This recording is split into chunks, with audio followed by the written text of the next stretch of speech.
I'm Dana Schwartz, and this is Rise or Die, the official companion podcast for Peacock's original series, Those About to Die. On this podcast, I go behind the scenes with the show's cast and creators to learn how they brought their brutal vision of Rome to life. Gosh, people will freak out. Rise or Die launches on July 18th. Watch or listen wherever you get your podcasts. With your long-forgotten name, we call upon you. We call upon you.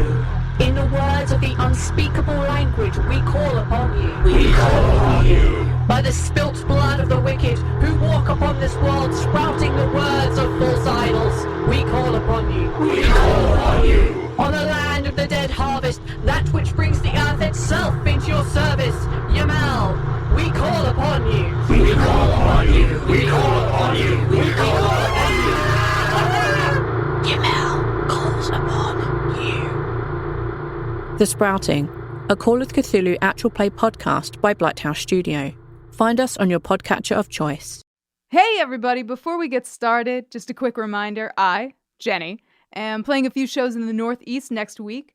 From April 6th through the 9th, I'll be playing in Northampton, Boston, Brooklyn, and Philadelphia. So you can find tickets and information at jennyowenyoungs.com, and I hope to see some of you out there in the world. Yeah, and before we jump into the episode, we also wanted to let you know our t-shirts. We are rich in t-shirts these days. We've got 3. Our own buffering t-shirt designed by Kristine Thune, Smash the Demon Lizard Patriarchy designed by Isabella Rotman, and Just Keep Fighting designed by Allison Weiss. We have all 3 shirts, we think, in stock. We've been selling through them like crazy. like wildfire, like nothing we have ever seen. So thank you for loving them. We love them too. And you can find those if you haven't gotten yours already over at bufferingthevampireslayer.com. Just click on shop. We also have some enamel pins, and it's just a good time over there. You know what I mean? Hell yeah.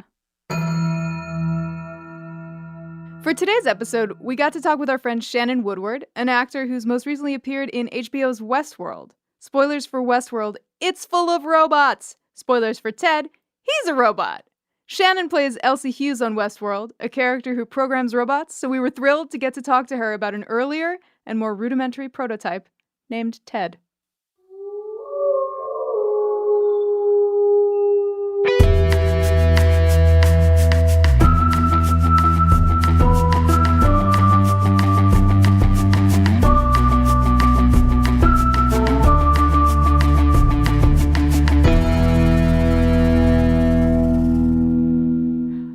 And welcome to Buffering the Vampire Slayer, a podcast where we are watching and discussing every episode of Buffy the Vampire Slayer one at a time. I am Jenny Owen Youngs. And I am Kristen Russo, and this week we are discussing Season 2, Episode 11, Ted. Stay tuned at the end of this podcast every week for an original song written by us recapping the Buffy episode we are discussing. Ted was written by David Greenwalt and Joss Whedon and directed by Bruce Seth Green. It originally aired on December 8th, 1997. So close to my 17th birthday. This is the one where Buffy's mother brings, everybody knows what this one was, let's be real. Everybody knows, but I'm still going to give you the summary. Buffy's mother brings home Ted. Also, why don't they name people? Joyce brings home Ted, her new boyfriend, who is not what he seems. That's the whole summary. Accurate. Accurate, yeah. Accurate. Ted is not what he seems. Ted is a robot. And we have a very special expert guest, a key witness in the investigation of this episode. Some of you, many of you, hopefully all of you will be familiar with her work portraying Elsie Hughes on Westworld, down in Behavioral. It's Shannon Woodward. Hey guys. Hey guys. Welcome, Shannon. Hello, I heard you Shannon. guys needed a little help with the problematic robot? Is that? Yeah, we went to narrative and they were useless. They're completely useless. No. Jenny and I were talking a couple months ago, and she knows I'm a big Buffy fan. God, when you said, by the way, what year this was in, 1997, this is crazy. I was 13 years old. Hell yeah. Wow. I know this. I know this episode so well, and I don't want to offend anyone, but it is maybe one of my least favorite episodes of this show. Fair. But I always called it the Westworld episode. That's- because I knew the movie, not because I was like, one day I'm going to be on a TV show. But how amazingly cool is that? That like you were 13 and you were like, this is the Westworld episode, and now you're on a podcast about that episode because you're on Westworld. I know it's all really come full circle. I mean, if talking about Ted was my ultimate life dream, things are really looking up for me this evening. When we talked to Shannon, we were like, so yeah, we would love to have you on in an episode, for season 2 if you want. And she was like, well, I like this episode and this episode, but I have a feeling you're going to want me to be I was like, I think maybe it would be most appropriate for me to talk about the Westworld episode. Yeah. I mean, and listen, John Ritter is amazing. He and really he is. is the only replacement for Yul Brynner I will tolerate.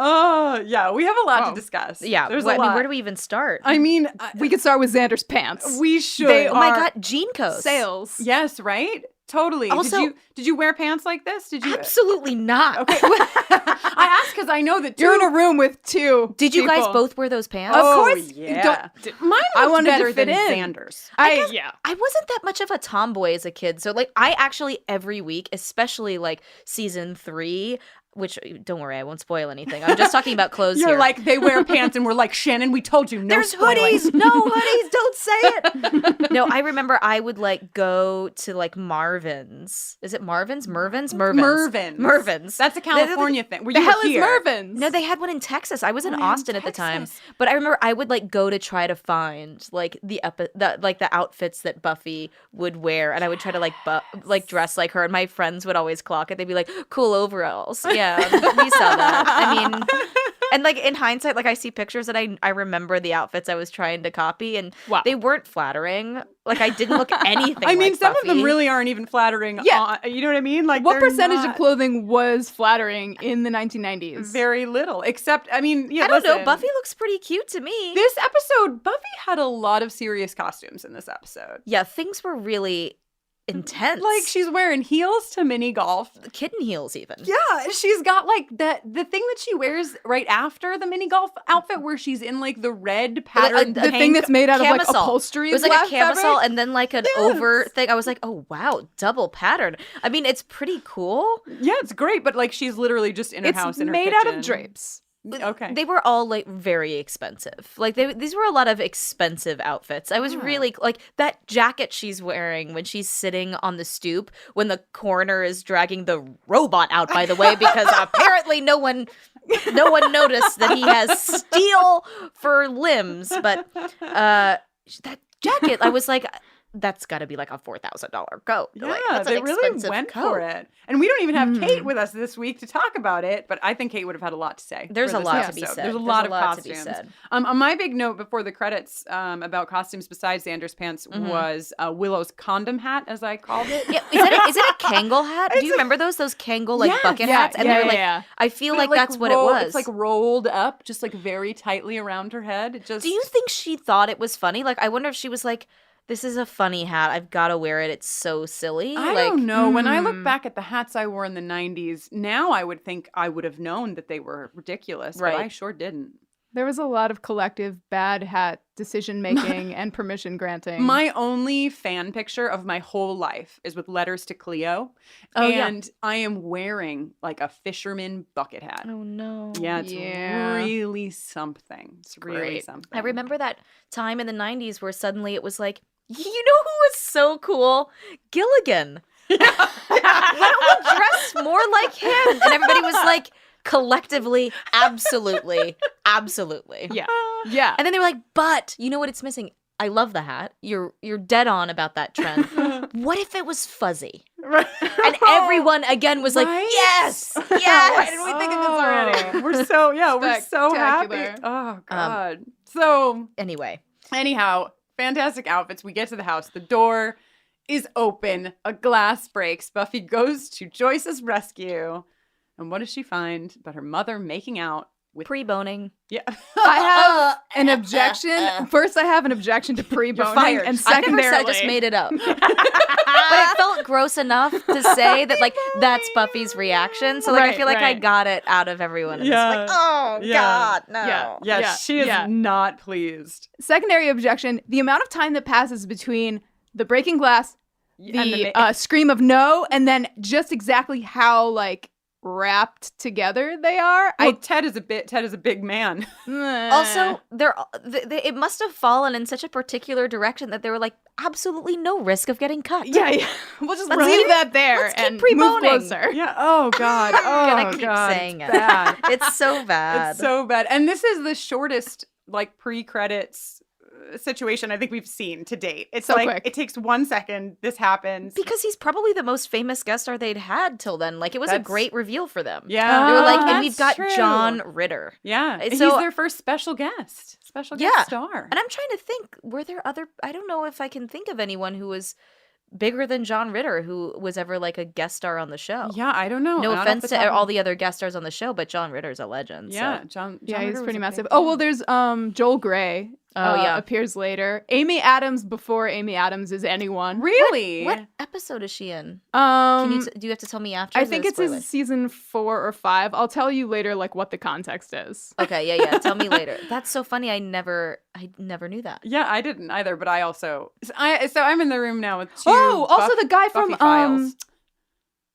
Prison Break is Well, no, Wentworth. Wentworth. Oh, yeah, there's right, a lot but of John people Ritter that is, like, I just a mean he was legend. already famous. He was sorry, Yeah. right, like he was right. already so anyway. So that I just got mean like too that's why excited. their cold open was Totally. quick. That I mean, Right, makes so much right. sense. why upstage him with more story? Right. Right. Get that credit and have her be like, "Oh my God, that was John Ritter." And we finally have like Buffy really acting like a full on teenager. Yeah. For really probably the Totally. first time, like which is such a role reversal for them because usually like Joyce is the one who needs Buffy's help, and Buffy right. is in an adult position and it's unfair and it's a lot of weight on her shoulders and it kind of makes the whole metaphor of the show really work. And then all of a sudden this one they're like, and we're gonna make Buffy a child for the Yeah. first time. Yeah. It's, Yeah, the stakes are the most realistic, I feel like, in this episode than they are in the rest of the series, at least as much as I can remember. And I think that's why I always like didn't like the episode as much because it's like reality comes crashing in on you. Yeah. Right, Yeah, I right. mean, it's the first time that we're seeing Buffy grapple with the fact that this isn't a demon. I mean, we eventually find out that he's made of steel. She gets interrogated by the police. Yeah. Like there's a full-on interrogation scene. It went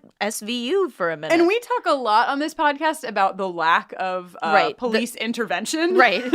So And they really get involved this time. They went to the school. They were like, "We want to see your teacher's notebooks on Buffy." And he's like, "Thanks for this." And one of the teachers is like, "Looky here," and he's like, that looks like murder town to me." Giles just hands over the vampire book, like the leather bound. He's like, "This is all I have on Buffy. Good luck." He does say something in the hallway to her at one point where he's like, I told him, and then he kind of gets cut off, and you're like, what did you tell them? Yeah, what Yeah, exactly? What did you tell? She's moody. She was really taking it out on that vampire. She's in the library a lot. Yeah. Loves to read. Book Cracker Buffy. That's her that's her nickname. nickname. And plus, I feel like this episode, I don't know how you feel, but I feel like we have even more like wiggle room to kind of like Right, talk because about nobody, it's an interstitial No one's like, episode. the narrative. I can't believe they didn't mention. Yeah. Wait, can I just say that they really did touch on something that matters to me a lot in the scene right after the cold open when, Xander and Willow are over at the house and they're in the kitchen and Ted is making pizza perfectly. They have a pizza robot.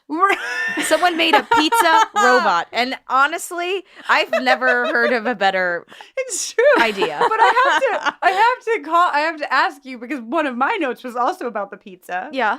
Because I looked at that pizza. It didn't look Shannon? good. No, it didn't. No, It didn't. and bless the prop people, but they made those like in the like staff kitchen in there like 6 or 7 hours before because the day ran long. Like they were supposed to make the. I feel have time like to my pre-melt mom the used to cheese. get those at Costco. They just The look like hockey puck pizzas. Yeah, Is exactly. that? Do you think they were actually just? I the think they were Costco just ones? straight up. Yeah, they were just like. Is cooked that from less the- realistic than? No, I think that's more realistic. But they But cooked I them liked in like. your story more. But they still did make them in like the crap oven there Right, on the right. stage. I just or love whatever. that everyone was like, "These are the best pizzas," and they were like clanging off of the dishes. I feel like they had like so much to get to that day that the director's note of like, can we make the pizzas look, I don't know, edible? And they were like, nah, forget it. Yeah. Not today. He made it sound really good when he was talking about baking them and then sauteing them in olive oil and herbs. Yeah. So I thought. You have to use a cast iron. He's like, No room and you for gotta compromise. use the cast iron. Right. Later, I someone will use I don't the want to cast miss. iron. There's a few quotes in this episode that I don't want to miss, and one of them I think happens right before we get to the pizzas, which is when Buffy makes this offhand comment to Joyce about how she must have been cataloging more than art. Sick. Yeah. Gross. But she says it also in this way where she's like really hurt. Yeah. She's like, Yeah. I'm guessing you've been cataloging more than art. And you're like, are you worried your mom's cheating on you? Like, it's so funny. Yeah. But she says it in this really earnestly hurt way that's really made me laugh. This Joyce is all. I mean, I give everybody kind of a pass on this because we find out that they're, of course, eating drugged, delicious but drugged food. But Joyce hot is food, really, right? yeah, Adores hot it's just food. they're just eating edibles for the whole episode. They're like, I love this stuff. It's delicious.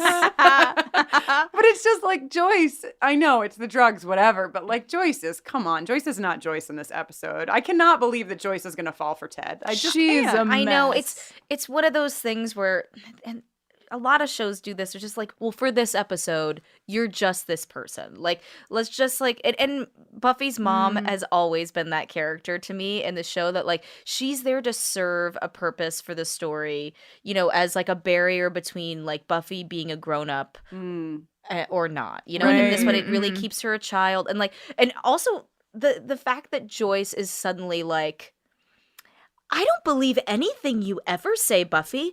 Like Yeah. when she's like, he said he would slap my little face, and she's like, he said no such thing. I was like, I feel really triggered by this. It's Yeah. it's like someone being like, that person raped me, and they're like, no, they didn't, you stupid woman. Shut your whore mouth. But that's kind of where we're You know, at like- with this episode. I know, It yeah. really, truly is. It's Yeah. so It's very violent. purposeful too. Like it's And- definitely like it's not lost on them. I mean, and it's smart. It's just dark. Like It it's one of the is. darkest episodes because it really does like hit home in a way that the rest of the show doesn't. It's more of a metaphor, Yeah. you know, where I this mean- becomes really real. Like her mother has like a horrible misogynist abusive boyfriend, and Buffy tries to save her mom, and the cops are like, we're gonna lock you up forever. Yes, because the cops, Gets dark. We're really jumping around, but like the scene with Sorry, the yeah. cops is you know, they're really questioning, but they're really questioning like the victim in the situation. Right. Although our Ted is dead at this point, but like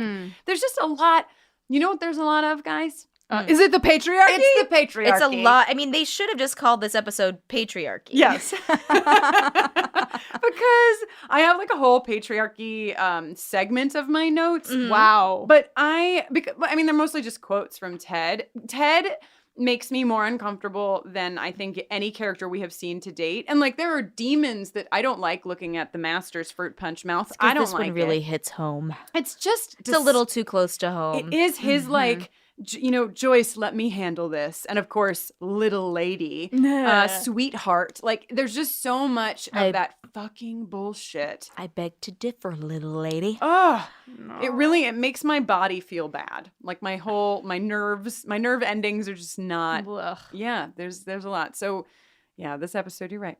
This episode could be titled The Patriarchy. We've had a couple stuff. episodes that, you know, Reptile Boy was super, you know, they had like a demon lizard chained in the basement that they would sacrifice girls to. So there was the patriarchy there. But this one is, yeah, you're right. I mean, overall, it's just very real. It's like real people, even though he's a robot. He was a real person, and he's like the embodiment of his real person. Is that true? right?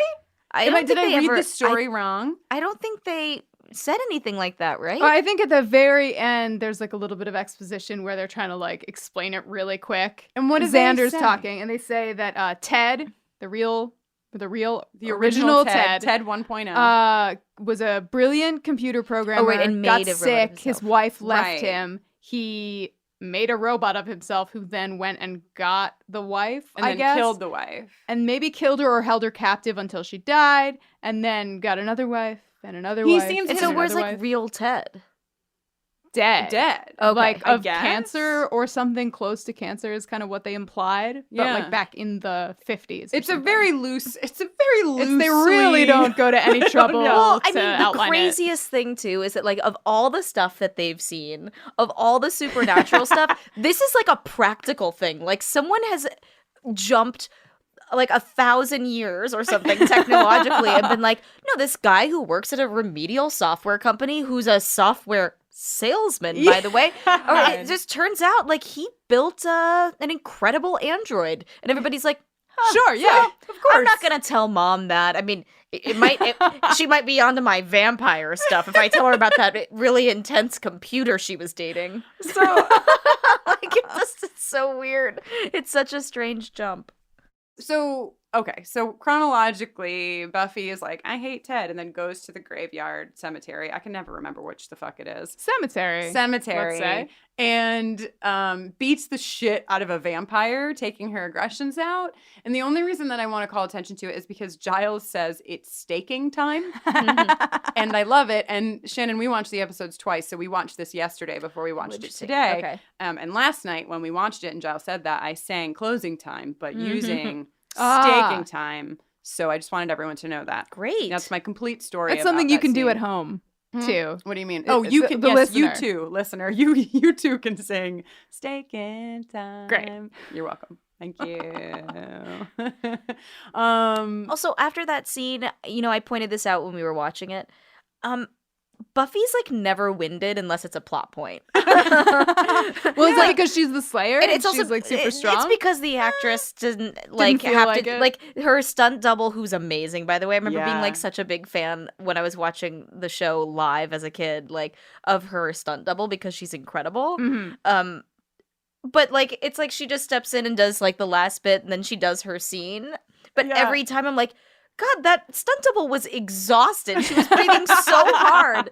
And then she's like, and doing roundhouses. And all of a sudden she's like, oh, Giles, I'm so bored. It just makes me laugh now. last week we learned that stunt double was also the stunt double for the Pink Ranger, right? I knew that. Yeah, but I it's wonder what she went on to do. That's the thing. I never looked her up after that. Like, I wonder what she does now. I don't know. We We should can find out. We can find out. Let's More. find out. Yeah. Let's find out.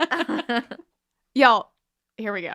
Buffy's stunt double was, of course, Sophia Crawford, who is one of triplets. What? That's right. Wow. She also performed as Sarah Michelle Gellar's stunt double in Scream 2. Because when you got a great double, like that's a thing, by the way, that people do. They like Some people get look the their card whole and- life for a great double and never find one. I love when Wes Craven gets brought up on this podcast. My favorite thing. Something that is really small that I just need to say because I noticed it last episode is the fucking vending machine in the school. There's like a whole second row of snacks where they're all upside down. I saw that. I think it's because they're trying to hide the labels. logos. Except The for their logos. Fritos and Doritos. You know what I mean? Right. They are. It's like you- but They are, but Like they you don't can't recognize show that the it's them? logos. it's I so think funny. It's really just so funny. I would you'd think that they would go for non-branded snacks. I bet it was actually just easier to just get real ones and just hide the name. so funny. Mm. And did the cast and crew ever eat the snacks out of the vending machine, or was it just for show? I wonder if it's actually just the vending machine in the school. Oh, in yeah. Torrance High School. Yeah. I bet it probably is, and that's why they're upside down. Like, they just open it up and turn them upside I love down. it. So Xander has a pretty good episode. He's very funny in this episode. He's very He's funny and inoffensive. Yes, and Shannon, we talk about Xander a good amount because our listeners talk about Xander a good amount and because we talk about the patriarchy a good amount. And a few people have written into us saying Xander, the character Xander, is really tasked with kind of the burden of carrying the patriarchy because he is really the teenage boy and what have you. But a few people have written into us and said, but in future episodes where characters start to be introduced who can carry that weight, Xander starts to be, a more fully fleshed out character and what have you.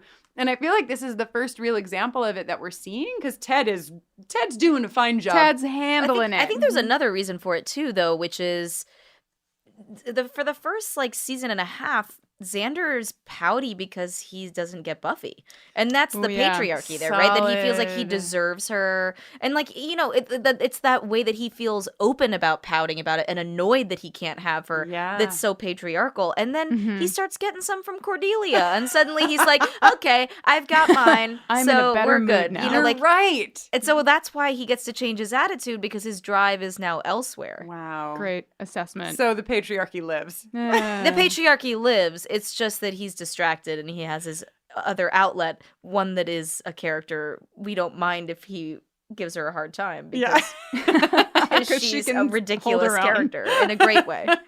Yeah, actually, a ridiculous character in a great way. I didn't think she was going to get her jingle. But now's the But time. now, you know what? She's going to get her jingle. Cordelia, I love you, Cordelia. You're perfect, Cordelia. Well, now you've heard the jingle, Shannon. What do you think? It's interesting you say she's perfect, and she knows that already. Yes. It's a lot more moving than I expected it to be. It was sweet. It was really sweet. we It was think- ethereal, which is not what I think of when I Right, think right. of Cordelia, but I'm really into it. I think in the off hours, like at the end of a long, hard day of being Cordelia, I think what Cordelia really needs is a gentle, ethereal appreciation jingle. And like a melatonin. Yeah. Yeah. Definitely a melatonin. Give us some melatonin. Someone who does not have a jingle, but who is really holding strong in this season appears Jenny Calendar. Jenny Calendar. man. What are your Jenny Calendar feelings? Honestly, Yeah. I was never a huge Jenny Calendar fan. Mm-hmm. And rewatching now, because obviously I haven't watched the show in a long time, she just really seems like really crazy to me. Like she's got like crazy eyes in a way that like I feel like Giles would spot. But it's like a cute little bit. Yeah, she's like Always out of left field for me. Sorry to all the Jenny Calendar fans. no. I mean, everybody's got they are their legion. She just doesn't like I just don't respond to her Mhm. the way I feel like I'm supposed to. Yeah, she's been the last few episodes for her. She's been going through some stuff. yeah. She got possessed. It also by a seems demon. like a real warning sign that she's like, listen, you're making me feel bad about like I get it, Yeah, I didn't like this, but it's a scene. real snappy. I I was really, like, oh, she's like a little Jenny intense. was into it. I really like that she's so good at saying what she needs when Giles is in fact lingering about after essentially being responsible for something super traumatic. that Yeah, happened to that's her. true. Yeah. Jenny or Giles is. I was gonna say Giles is pulling a Jenny Owen Young. How dare you? in this scene? It's not so much, like what she's saying. Mm. It's like how she's saying it is Yeah. not a great vibe. Yes. I'm feeling like warning signs. But she's just like a casual witch, Yeah, Right, a right, right, techno right. pagan. Yeah, just like a techno-pagan computer teacher. Casting some bones on the internet. we're in this episode, but like you're here, and can we just hear a little bit about your relationship to this show? Because we know it, but they don't know. Then the listeners don't know. To Buffy? Yeah, I mean, I was just like a uber fan. I was such an uber fan. Like I would watch every episode live and I would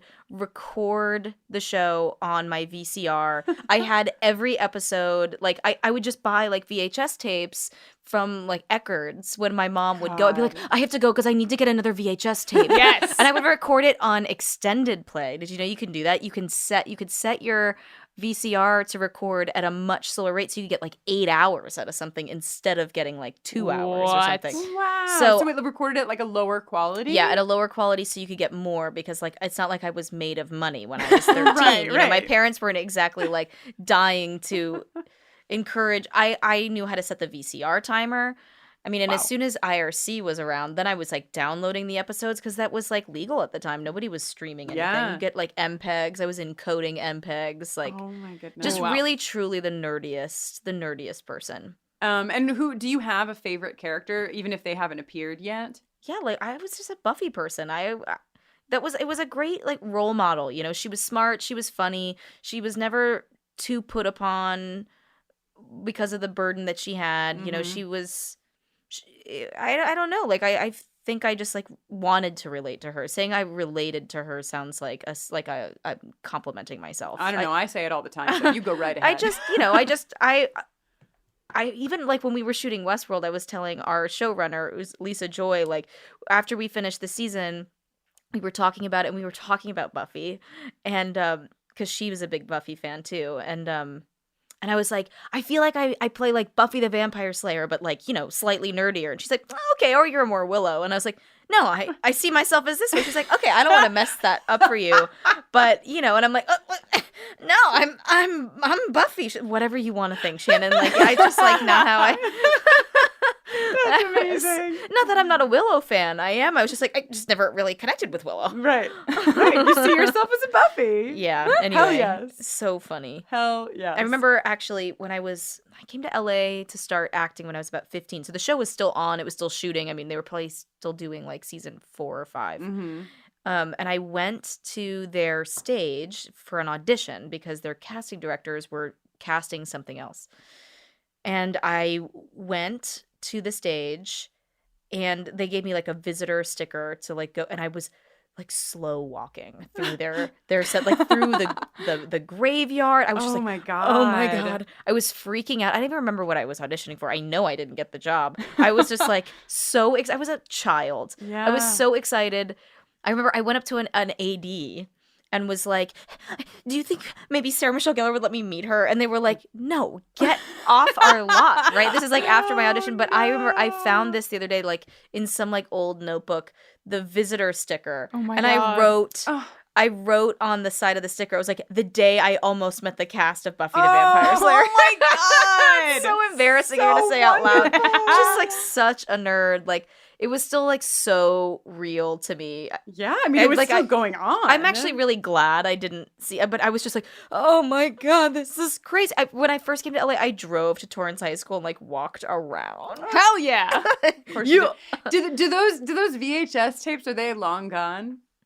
Yeah, I think I threw them out or like gave them to Goodwill or something, probably around like 18 or 19. Yeah. I mean, as soon as I started like working and I was busy, like the fixation was removed. Yeah. I think but I mean, it was like truly a fixation. Goodness. Well, and Bless. you're jumping back into the episode now. You're an Angel fan. Yeah, I was an Angel fan. We get a little Angel here. My note is Angel's sexy hand wrap. That's how I wanted to remember this scene. It's also like something that you can so easily do yourself, like the hand wrap. Like it's not like it's just like such a simple wound to like be like, oh, it's time to redress it. Also, like what? Because he's gonna get an infection. Yeah. Like, Also, don't he's vampires heal fast? That's what I mean. That's what's so What weird. the But fuck? also, like he's definitely not gonna get an infection. It's not like he's like, well, I don't want to lose the hand. I've had it for 300 years because I take good care of my wounds. I don't know. Maybe it's like their foreplay. You know, little hand wrapping, little making out. Little pre-boning. Little, oh, come on. And you guys are really Pre-B. holding on to No. I apologize. No. Never be sorry. Never be sorry. But yeah, we get a little bit of Angel. A little bit. A little bit like hard making out. The making out is they're, getting. they're going somewhere. They're at those like a two. 7 on a 1 to 10. Support for today's episode comes from OneSkin. And if you have sensitive skin, you're going to want to hear about their scientifically proven topical supplements. Free from over 1,500 chemicals and preservatives that can make skin red, irritated, or itchy, their products are safe for sensitive skin. It's just one of the reasons they've earned the skin-safe seal of approval. They've also earned the Jenny Owen Youngs and Kristen Russo seal of approval, if I do say so myself, Jenny. I couldn't agree more. I've been using OneSkin for a few months, and after a few weeks, I remember it like it was yesterday. I texted Kristen, and I was like, maybe she's born with it. I looked in the mirror that morning and was like, oh, things are happening, and I am happy. I have used a million billion skin products, and I did not think that I was going to switch off of the skin like lotion, the moisturizer that I used and the under eye cream that I used, because I have used them for a little while and I really like them. And I've switched completely, which is a pretty big deal. OneSkin is the world's first Skin Longevity Company. By focusing on the cellular aspects of aging, OneSkin keeps your skin looking and acting younger for longer. Get started today with 15% off using code BUFFERING at oneskin.co. That's 15% off at oneskin.co with code BUFFERING. After you purchase, they'll ask you where you heard about them, and if you can, please tell them that we sent you. As a podcast network, our focus is bringing you shows you love to listen to. But we also sell merch related to those shows. And partnering with Shopify has made that both possible and simple for us to do. Shopify is the global commerce platform that helps you sell at every stage of your business. Whether you're selling scented soap or offering outdoor adventures, Shopify helps you sell everywhere because they've got you covered from their all-in-one e-commerce platform to their in-person POS system. What's so fantastic about Shopify is how, no matter how big you want to grow, they provide everything you need to get control of your business so you can take it to the next level. Businesses that grow with Shopify. Sign up for a $1 per month trial period at shopify.com/realm. That's all lowercase. Go to shopify.com/realm now to grow your business, no matter what stage you're in. Shopify.com/realm.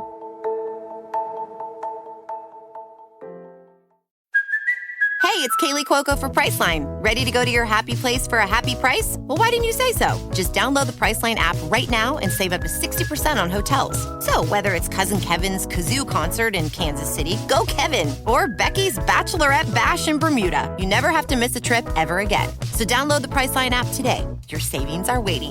Go to your happy place for a happy price.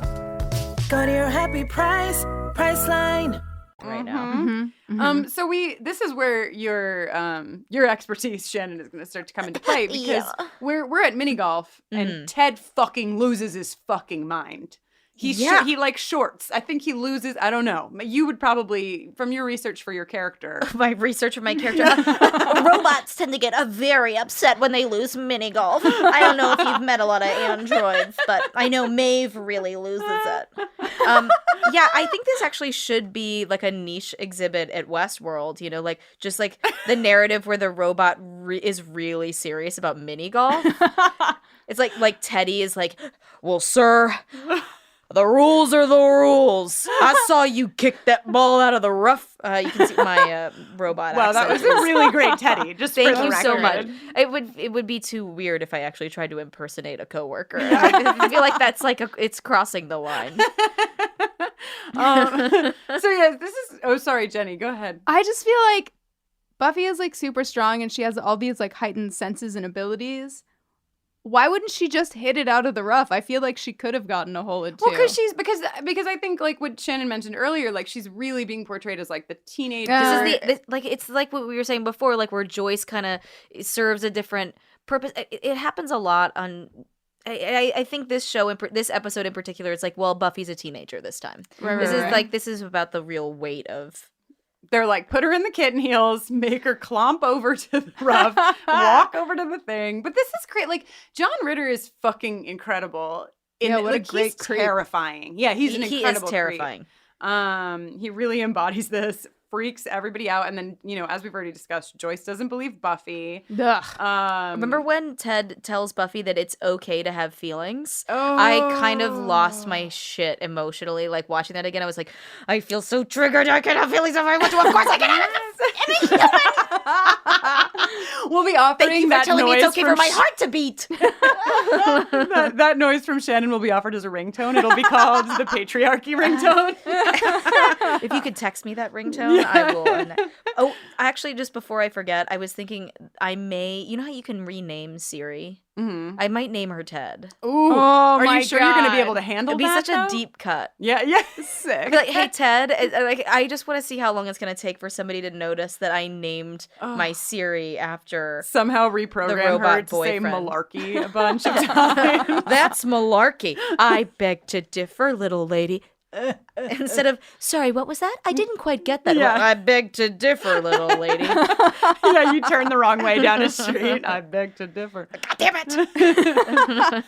Yo, in the scene with the sticky buns, a great sentence already. Yeah. The sticky bees. When I'm gonna keep this as a theme song. when Joyce is like, just like letting Buffy know that she doesn't believe her and that her experience is not valid. I just want to point out that Joyce's hair has softened into a thing that we haven't seen before. I noticed that. These Is sort it of, like a big 50s waves. thing? I think it's like a 50s, I think it was on 60s purpose, vibe. yeah. Yeah. Totally. I was That's noticing probably that, and it how kinda Ted likes her changed. hair. Yeah. Good call. Because the house was very 50s when we see it. Oh, in yeah. there. Oh, hell yeah. Yeah. Yeah. I was wondering what was going on with the hair change. I was like, and I actually was like, did they have like a new hair person that episode? They're like kind of just figuring out what they want to do or something. Yeah, that was a good call because I kind of noticed it, but it didn't even connect it to the larger theme. Yeah.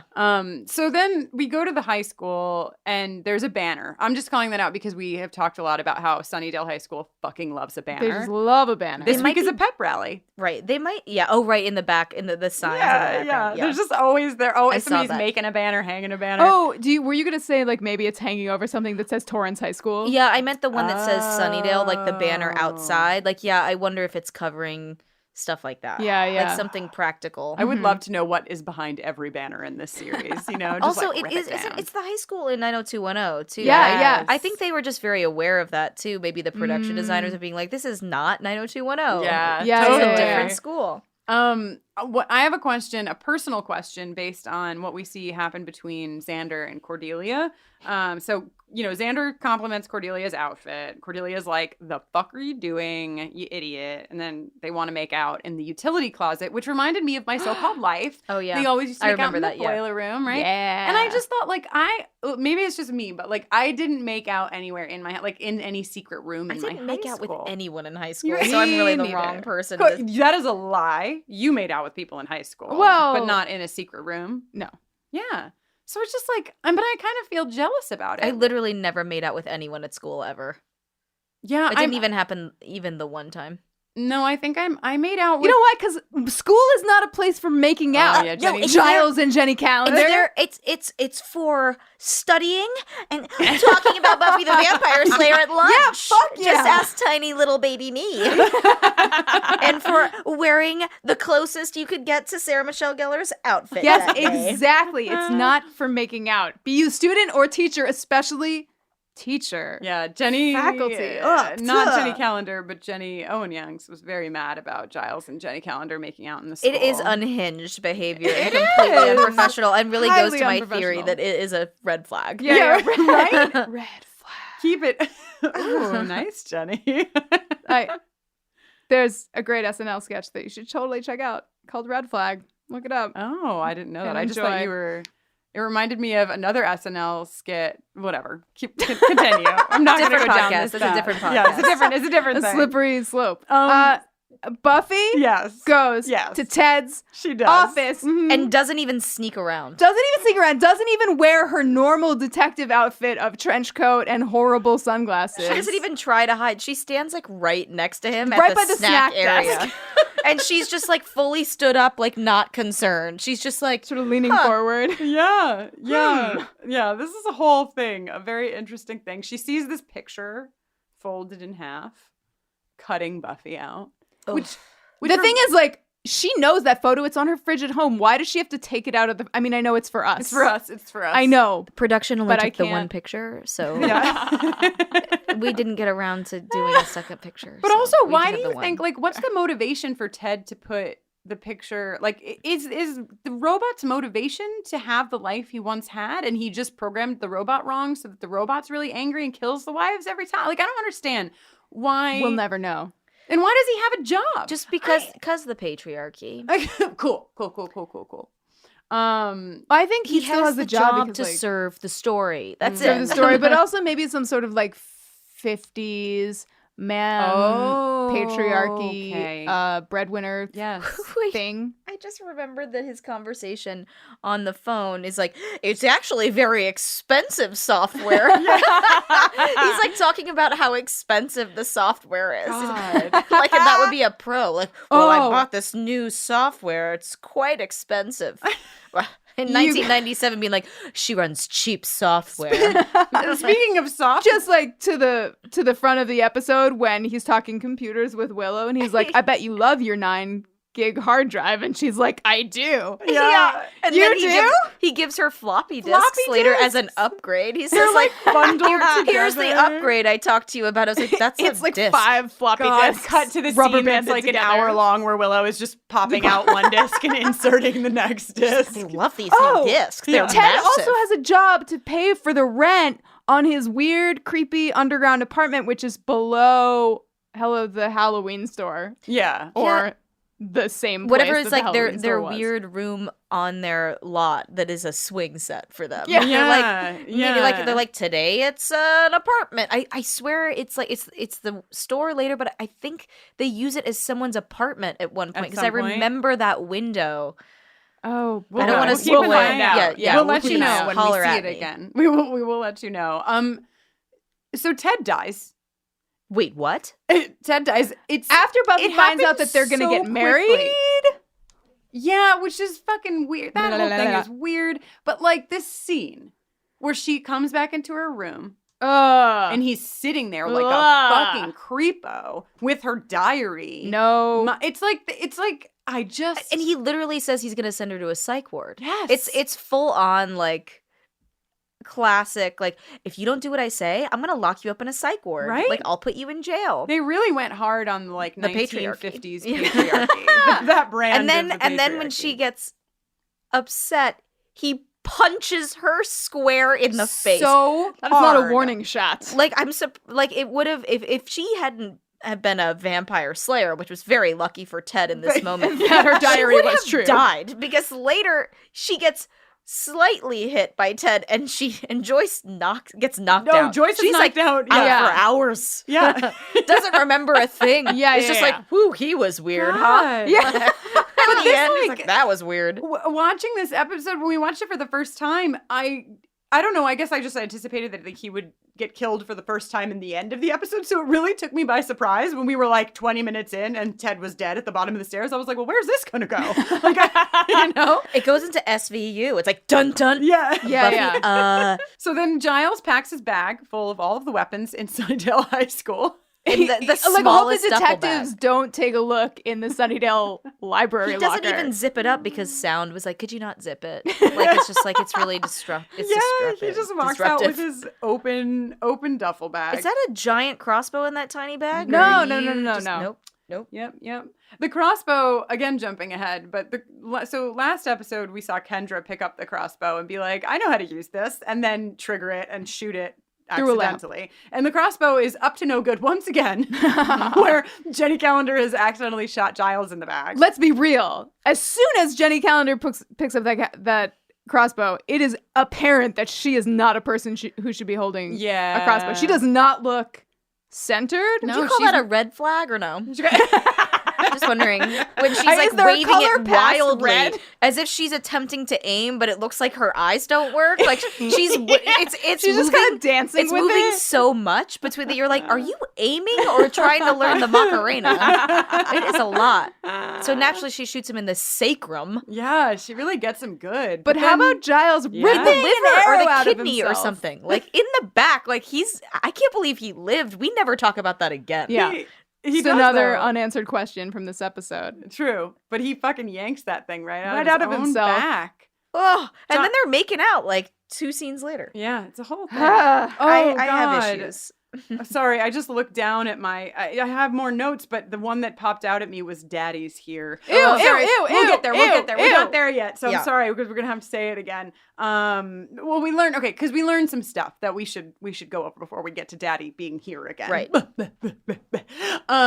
There's MDMA or something in. Listen, suspension of disbelief. Willow is looking at a cookie under a microscope. What chemical compound does she see? It's like Soylent Green or something, you know, like it's people. It's like all his old dead wives. Right. Oh God. But right. So Does this pizza taste like dead wives to you? And Xander's like, yes, it's delicious. Exactly. Xander loves dead wives. Yeah, that's on it's brand. amazing because the patriarchy. Yeah, because of the patriarchy. So they're being drugged, but of course Buffy's mad the whole time, so she's the only one not drugged. Ted is alive. Now we got to it. We got to Daddy's here. Yeah. Gross. Daddy's here. Disgusting. The worst. Mike P, is that you? Oh. Because, sorry, the Pences call each other daddy and mommy. It's very Oh, strange. God. It's like Daddy's here. Politics aside, guys, it is a crazy thing to do. It is weird. It's just disgusting. I don't take orders from women. I wasn't wired that way, says Ted. Great. And this is where, Jenny, you've been talking about Shannon being, with this on this episode with us and getting into Ted's robotics. And this is really where I think you might want to ask some questions. I mean, if you were like teching on this, like if you were teching on Ted, like what would your moves be? Well, I mean, it depends. First of all, I don't write the moves. Let's not give me too much credit here.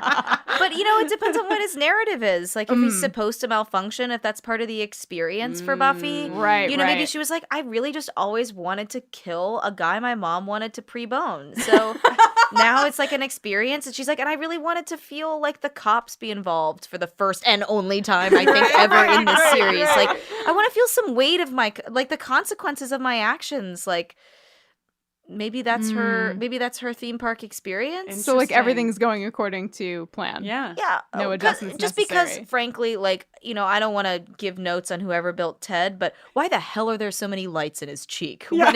When his skin comes off, it's like, you don't need those there, man. What is going on there?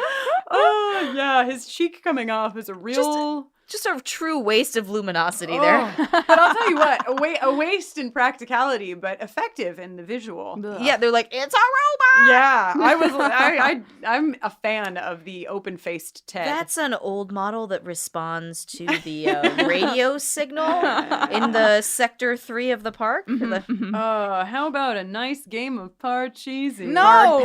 Hard pass. I loved Parcheesi. Yeah, Parcheesi is fun, but not with Ted. Yeah, you didn't play Parcheesi? You weren't a Parcheesi player? No. Oh, I loved it. I don't know why. Like, on face value, it seems like a pretty boring game. By the way, I love a board game. I'd play anything, but I've never played a Parcheesi. Oh, Parcheesi is like Sorry. Did you ever play Sorry? Oh, yeah. I mean, it's basically Sorry, but without sorry. Without an apology. Yeah, you don't, it's the non-apologist. It's like uncodependent. Sorry. I'm sorry. Sorry. What if we made a game and we just called it Sorry? Yeah. The women will always win. Sorry.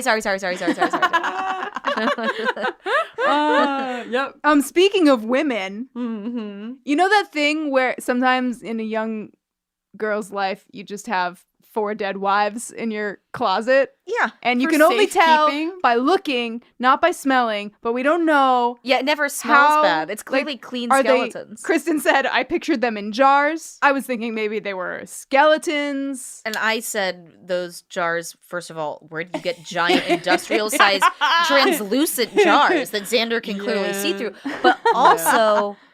how do you get all the flesh off the bones so quickly? I mean, unless like that robot is from the 50s. Maybe he was from the 50s. Maybe the robot has been doing this since the 50s. Is he a 50s robot? Right. And that's the impression I got. But no clear answers. But like, where does he get the body? Like, you know what I mean? Because when we saw iRobot Eugene, is that the one where they build the robot? They're building a robot body? Mm-hmm. It would make sense because it's called iRobot Eugene, but I just wanted to make sure. It's just they need the bodies to make the rope to make them alive again. So you would think that you would need a casing, right? Like it's because the 3D printers haven't been invented yet in 1997, though androids have. The biggest problem is the skin. Precisely. Yeah, I mean artificial intelligence is already here in 1997, just no skin, which is hard. Right. Right. But yeah, this episode is a weird episode. There's a lot of suspension of disbelief, more so than we're used to. There's a lot of world expanding here. Like they really kind of go out on the limb, but I like the limb. Mm-hmm. It's just a very strange. There's a lot of it just is happening. Like the cops must have decided to like drop the charges on Buffy when he gets off the table, the autopsy table. They're like, well, the guy's gone, so we guess we'll like the body is not in the morgue anymore. So It's just like this. It doesn't. It's a lot of like. It doesn't matter for the story, so like let's just move on. Yeah. And it's definitely the right. And it's just crazy. It seems like one of the most important. I mean, I think one of the most important pieces of this episode is us looking at Buffy respond to harming a person, even though we find out in the end that like Ted was a robot. There's that like that's I think the realest piece of it is that she's like, no, I killed someone. I used my strength against a human, and we haven't really seen that ever happen before. Yeah, I actually thought it was interesting that they decided not to go there deeper, that she doesn't question her power or like be like, I'm not doing this anymore. Yeah. I don't want to be a violent person anymore. Like, I mean, I'm sure there was that idea in the room and they were just like, that's not where we're going with this. Like, Buffy should never question her being a vampire slayer. Right. But it did surprise me that she's just kind of just like sad.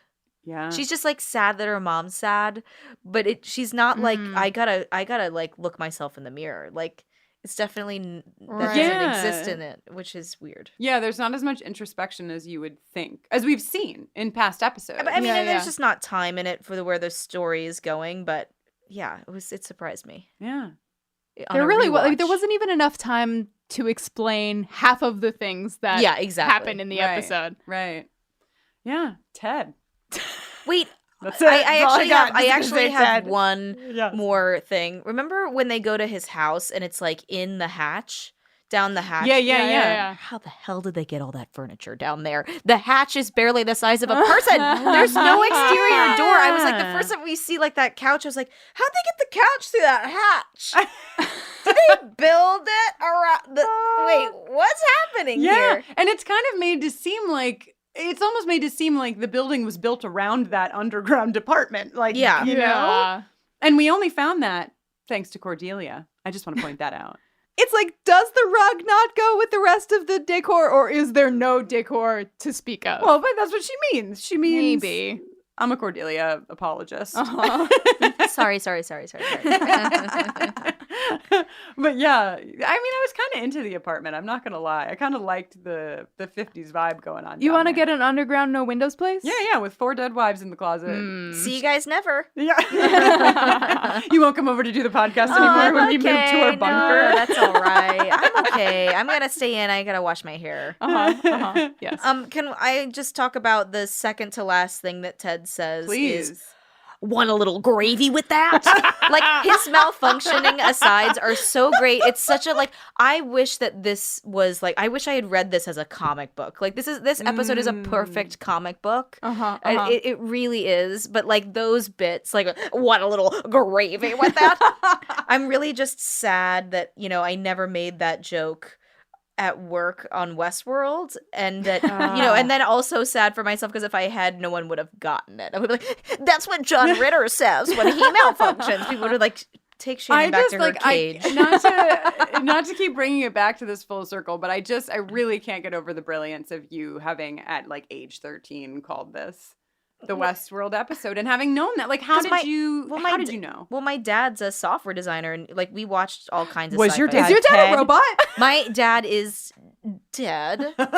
No, complicated. He worked for IBM actually. But yeah, he showed me the movie. Like, we watched all kinds of stuff like that. We watched the X-Files, like all the books that he gave me to read when I was like, I want to read grown-up books when I was in like, you know, 5th, 6th grade. Whenever you start like asking about stuff like that. They were all like Michael Crichton books. Like the first grown-up book I read was The Andromeda Strain. Like, wow. So it was all like, it wasn't weird to me that like I knew these movies. It was weirder to me that like that's not what other people's dads were showing them. But right. That's very young too. But yeah, Westworld. Gosh. And probably it is really the Westworld Buffy episode. Truly. Truly. The most. He's the Yul Brynner. Like, what if Buffy's mom dated the malfunctioning robot from Westworld? And what if there was a Slayer in Westworld? And what also, would like, happen? if I would have been old enough to like really appreciate, by the way, what Westworld was as a genre movie, like it really was such an awesome movie way before its time. I would have, I think, had a much more of an affinity for this episode. And I think that that's why, like, Joss Joss wrote this episode. Like there really is like a great. It's really cool. Yeah, it just doesn't fit in the world the way it feels like it's a passion project. Right. Which is kind and I like of amazing on it. I mean, I like that view of it too. Is that like you have the ability to kind of like take these stories in different directions and explore things and have. It's like I'd want to make the Beetlejuice episode. You know what I mean? Like I do get it. Totally. Well, this was fun. This was the best. It's been fantastic. Guys, thanks for having me. Thanks for being with us. Thank you. You are always welcome here if you would like to talk about any other episodes. They do not always need to include robots. Okay. Thank you so much for saying that. Sorry. Sorry. I'm so sorry. Everyone who's listening, you've already seen season 1 of Westworld, but go back and watch it a second time. Please. It really merits at least a second viewing, if not a third. Yeah. It's a show that I think really gets better. It improves with your multiple viewings. viewings. Hell yeah. Shannon, where can people find you on the internet if they just like want to absorb your social media presence? I'm at Shannon Woodward on the Twitter. Great. It's like 90% politics, 10% jokes. So just a lot of smashing the patriarchy. Yeah, there's definitely a lot of that. Oh, hell yeah. I like to slay trolls, much like Buffy slays vampires. Yeah, you go hard on the trolls. Listen, sometimes you gotta teach like the teenage kids how to deal with bullies, and I think like to some extent, like it's the only reason why I keep doing it. You just gotta hang people with their own dumb, hateful words. You know, like I'm not mean to them. I just let them hang in public. Yep. And it's kind of the best way to deal with a bully. And I get a lot of kids write at me sometimes, and they say like they learned how to talk to people in a certain way. As annoying as it is, I truly keep doing it because of those kids. Yeah. And because I slightly enjoy it, but So follow Shannon Woodward on Twitter. Yeah, thanks for making the world a better place in a variety of ways. Oh, thanks, guys. Yeah. Wait, Shannon, can you talk about, because you work with some really awesome projects too that are like lifting women up. Oh yeah, I am also part of a women's reproductive health organization called A is For, and you can follow us on at aisfor.org on Twitter. Yes. Or aisfor.org. We raise money for various women's reproductive health organizations, some of them smaller, and we give them direct donations. All kinds of really interesting women's health, like people who provide law services for pregnant teens or, all kinds of things like that. Anyway, if you're interested in that, please check us out. Yeah. Hell yeah. Very important stuff. Thanks. Thank you for doing that too. Oh, thanks. Listeners, thanks so much for listening. I'm Jenny Owen Youngs, and when I'm not watching Buffy, I'm making music. You can learn more about me and listen to some of those songs at jennyowenyoungs.com/buffering.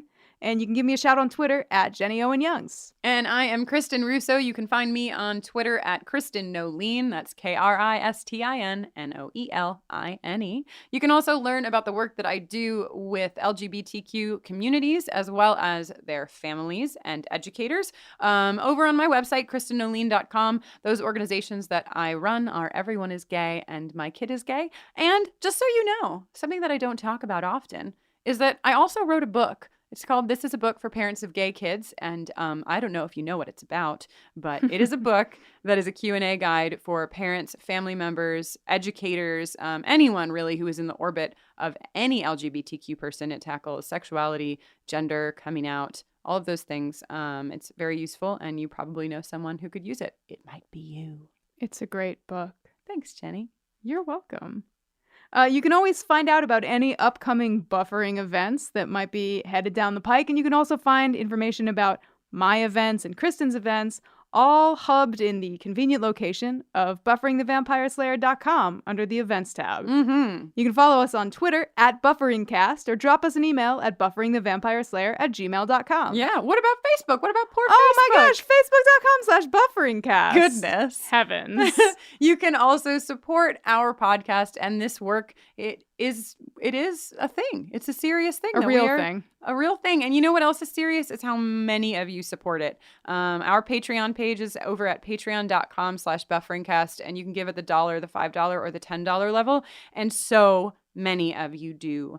Thank you so much Thank for you supporting so us. We know it's fun too for you. A lot of the rewards are really fun. You can get the songs in advance before we release the album at the end of the season. You get special Q&A videos. You get Buffy watches. There's a lot of fun times over there. Plus, it's a fun community. There's a lot of little chatter, a little private chatter happening in the Patreon land. So to those of you who support already, thank you so much. And to those of you who are just finding out, hey, come on over. Help support our work. Please. You can also support us by going on over to iTunes and leaving a positive review if you have positive things to say. If you have negative things to say, maybe just shoot us an email privately. Yeah. And of course, as always, you can go on over to bufferingthevampireslayer.com, click on shop, and get yourself some fun vampire-themed goodies. Or patriarchy-themed. Same diff. Shannon, will you please howl out with us? Till next time. Ow!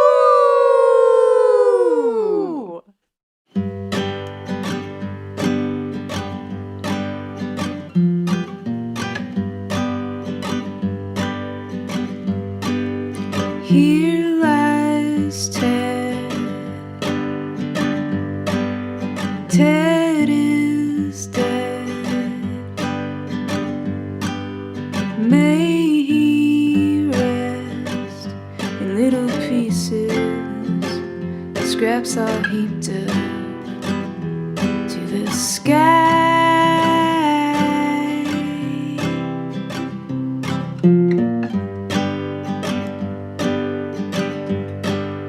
Here lies Ted, no tears shed. He always said he'd take no malarkey, and he had no heartbeat in his chest.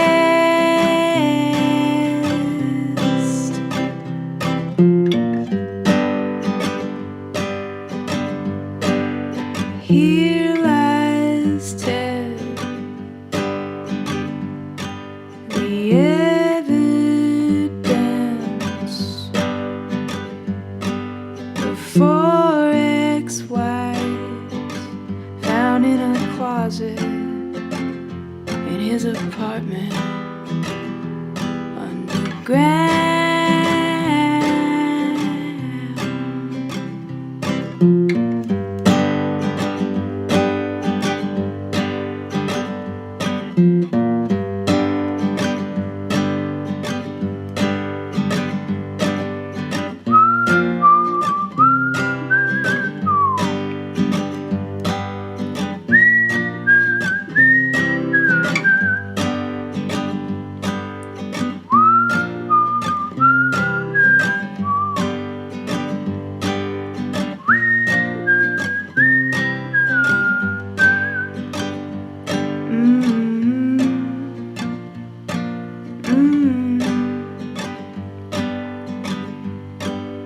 Here lies Ted,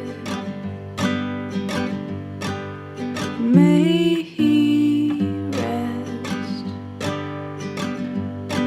in deep distress, and never call me little lady ever again.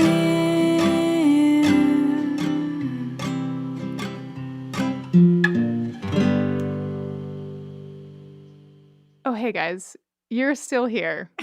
Great. During the editing phase of this episode, we realized that we neglected to give out a sexual tension award. How embarrassing. How embarrassing. But don't worry. Don't worry, we're still here. And we still have an award. Yeah. We thought, maybe it could go to Buffy and Angel. They had that whole hand wrap scene. Meh. But really, we know where the tension is. We know where the tension is, and it's between Xander and that damn pizza. Yeah, Xander and the mini pizzas. Yeah. A tale as old as time. Mm-hmm. Sometimes you just lock eyes with someone or some pizza across the room, and you just know that they're the one. There was this beautiful ad in Brooklyn at this Brooklyn pizzeria I used to walk by all the time that was just like a lady holding a pizza, and she was like holding it like 2 inches above her head, but like had already taken, it was like she took the bite with the pizza parallel to her mouth and then raised the pizza up a couple of inches so that the cheese was like pulling down. What a weird...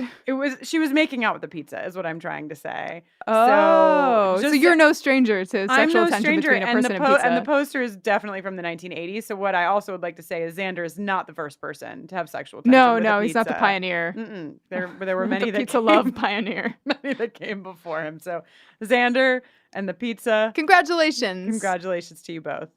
Bye. Hi, I'm Dana Schwartz, and this is Rise or Die, the official companion podcast for Peacock's original series, Those About to Die. On this podcast, I go behind the scenes with the show's cast and creators to learn how they brought their brutal vision of Rome to life. I talk to acclaimed director and executive producer Roland Emmerich. When I saw the first race, I was like giddy. Actor Ewan Ryan. For an actor, that's a dream, although you do get a lot of sand in your sandals. And so many more. You helped summon those ghosts back onto that stage. Every day when I went to set, I was giggling about what I saw. I think it's going to be a breathtaking thing. Gosh, people will freak out. Rise or Die launches on July 18th. Watch or listen wherever you get your podcasts. Hi, this is Rob Benedict. And I am Richard Spate. We were both on a little show you might know called Supernatural. It had a pretty good run, 15 seasons, 327 episodes. And though we have seen, of course, every episode many times, we figured, hey, now that we're wrapped, let's watch it all again. And we can't do that alone. So we're inviting the cast and crew that made the show along for the ride. We've got writers, producers, composers, directors, and we'll of course have some actors on as well, including some certain guys that played some certain pretty iconic brothers. It was kind of a little bit of a left field choice in the best way possible. The note from Kripke was, he's great, we love him, but we're looking for like a really intelligent Duchovny type. With 15 seasons to explore, it's going to be the road trip of several lifetimes. So please join us and subscribe to Supernatural then and now.